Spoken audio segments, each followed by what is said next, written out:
السلام عليكم ورحمة الله وبركاته. الحمد لله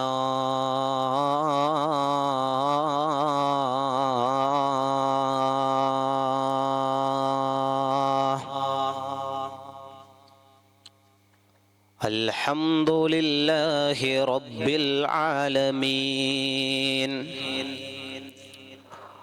الصلاة والسلام عليك يا سيدي يا رسول الله. الصلاة والسلام عليك يا سيدي يا حبيب الله وعلى آله وصحبه أجمعين. أما بعد. പവിത്രവും പരിപാവനവുമായ ഈ മജ്ലിസിൽ ഈ വിനീതന്റെ ശബ്ദം ശ്രവിച്ചുകൊണ്ടിരിക്കുന്നവരെ, അല്ലാഹു തആല ഈ പവിത്രവും പരിപാവനവുമായ മജ്ലിസിൽ നാം ഒരുമിച്ച് കൂടിയതിനെ ഒരു സ്വാലിഹായ അമലായി സ്വീകരിക്കട്ടെ. ഇതേപോലെ നാളെ അവന്റെ അനുഗ്രഹങ്ങളാൽ കൊണ്ട് നിറക്കപ്പെട്ട സ്വർഗീയ ലോകത്ത് ഒത്തൊരുമിക്കാനുള്ള മഹത്തായ ഭാഗ്യം അള്ളാഹു നമുക്ക് എല്ലാവർക്കും നൽകി അനുഗ്രഹിക്കുമാറാകട്ടെ. ആമീൻ യാ റബ്ബൽ ആലമീൻ. പ്രിയപ്പെട്ട മുഅ്മിനീങ്ങളെ, സുദീർഘമായിട്ട് ആമുഖങ്ങളൊന്നുമില്ലാതെ വിഷയത്തിലേക്ക് കടക്കുക.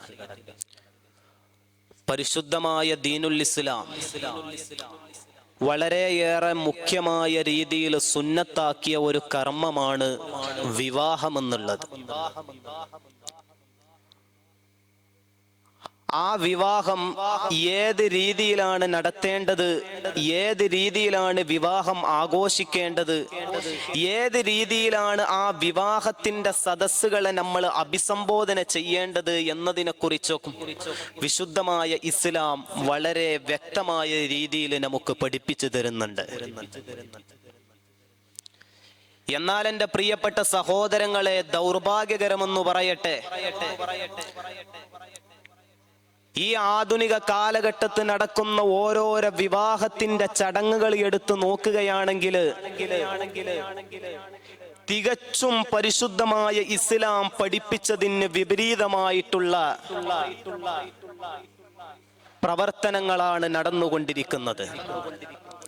പ്രത്യേകിച്ച് പറയുകയാണെങ്കിൽ നമ്മുടെ മുസ്ലിം സമുദായത്തിലെ വിവാഹം, മറ്റു മതങ്ങളൊന്നും എടുത്തു നോക്കി ഒരു ഹൈന്ദവന്റെ വിവാഹത്തിന്റെ സദസ്സില് അവരുടെ മതം പഠിപ്പിക്കുന്ന രീതിയിലുള്ള അപ്പുറത്തുള്ള ഒരു അനാചാരവും അവിടെ കാണുകയില്ല.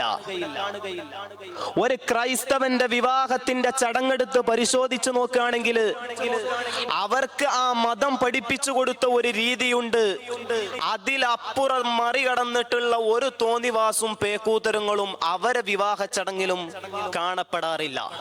എന്നാൽ തികച്ചും മതത്തിന് വിപരീതമായി കൊണ്ട് എല്ലാ തോന്നിവാസും പേക്കൂത്തരങ്ങളും കാണുന്നത് വിവാഹത്തിന്റെ ചടങ്ങിലാണ്. എന്റെ പ്രിയപ്പെട്ട ചെറുപ്പക്കാരെ, യുവാക്കളൊന്ന് മനസ്സിലാക്കണം. അതാണ് മഹാനായ തയവാ ഉസ്താദ് മുമ്പേ പാടിവെച്ചൊരു ബൈത്തുണ്ട്. പണമുള്ളവൻ പേക്കൂത്തുകൾ കിന്നടിമയാ, കല്യാണമത് നടമാടുവാൻ ഒരു വേദിയാ. പണമുള്ളവൻ പേക്കൂത്തുകൾ കിന്നടിമയാ, കല്യാണമത് നടമാടുവാൻ ഒരു വേദിയാ. സദ്യക്ക് സമയം എത്തിയാൽ കേൾക്കുന്നതാ വിഭവങ്ങളെല്ലാം പലതരം ഇവിടുള്ളതാ. ബിരിയാണി വേണ്ടവർ പോകണം വടക്കോട്ട്, നെയ്ച്ചോറിനാഗ്രഹമുള്ളവർ തെക്കോട്ട്. വെറും ചോറ് കറിയും പ്രഥമരും കിഴക്കോട്ട്, പോകേണ്ടതാ കൈ കഴുകുവാൻ തായോ താഴോട്ട് ആർക്കെവിടെയും നോക്കാം, ചിരിക്കാം, രസിക്കാം. സ്ത്രീകൾക്ക് സ്വർഗം തന്നെയായി കണക്കാക്കാം. അന്ന് വലിയ മഹാന് കവിതാ ശകലങ്ങളാക്കിയിട്ട് ഈ കാലഘട്ടത്തിൽ നടക്കുന്ന വിവാഹത്തിലെ അനാചാരങ്ങൾക്കെതിരെ പറഞ്ഞു പോയിട്ടുണ്ടെങ്കിൽ എന്തെല്ലാം രീതിയിലുള്ള തോന്നിവാസങ്ങളാണ്, പേക്കൂത്തരങ്ങളാണ്, അരാജകത്വങ്ങളാണ് കണ്ടുകൊണ്ടിരിക്കുന്നത്. മഞ്ഞ കല്യാണം, പച്ച കല്യാണം, അരിക്കുത്ത് കല്യാണം, നെല്ലിക്കുത്ത് കല്യാണം എന്ന പേര് പറഞ്ഞുകൊണ്ട് സർവ തോന്നിവാസങ്ങൾക്കോ നമ്മുടെ വിവാഹത്തിന്റെ സദസ്സുകളെ, നമ്മുടെ പുതിയ കാലഘട്ടത്തെ, അഭിനവ കാലഘട്ടത്തെ ചെറുപ്പക്കാര് ആക്കി തീർക്കുമ്പോ എന്റെ പ്രിയപ്പെട്ട സഹോദരങ്ങളെ, അള്ളാന്റെ റസൂൽ സ്വല്ലല്ലാഹു അലൈഹി വസല്ലമ തങ്ങൾ പറയുന്നു, സ്വഹാബാ, ഏറ്റവും നല്ല ലളിതമായ വിവാഹമേത്, ഏറ്റവും നല്ല, ഏറ്റവും ശ്രേഷ്ഠമായ വിവാഹമേതെന്നറിയുമോ? ഏറ്റവും ഉത്തമമായ വിവാഹമേതെന്നറിയുമോ? അത് ലളിതമായ രീതിയിൽ നടത്തുന്ന കല്യാണങ്ങളാ. ഇന്ന് എവിടെയാണ് ഈ രീതിയിലുള്ള കല്യാണങ്ങൾ കാണപ്പെടുന്നത്? പാവപ്പെട്ടവന്റെ വീടുകളിൽ പോലും അതിരുകടന്ന ആഘോഷങ്ങളും അനാചാരങ്ങളുമാ.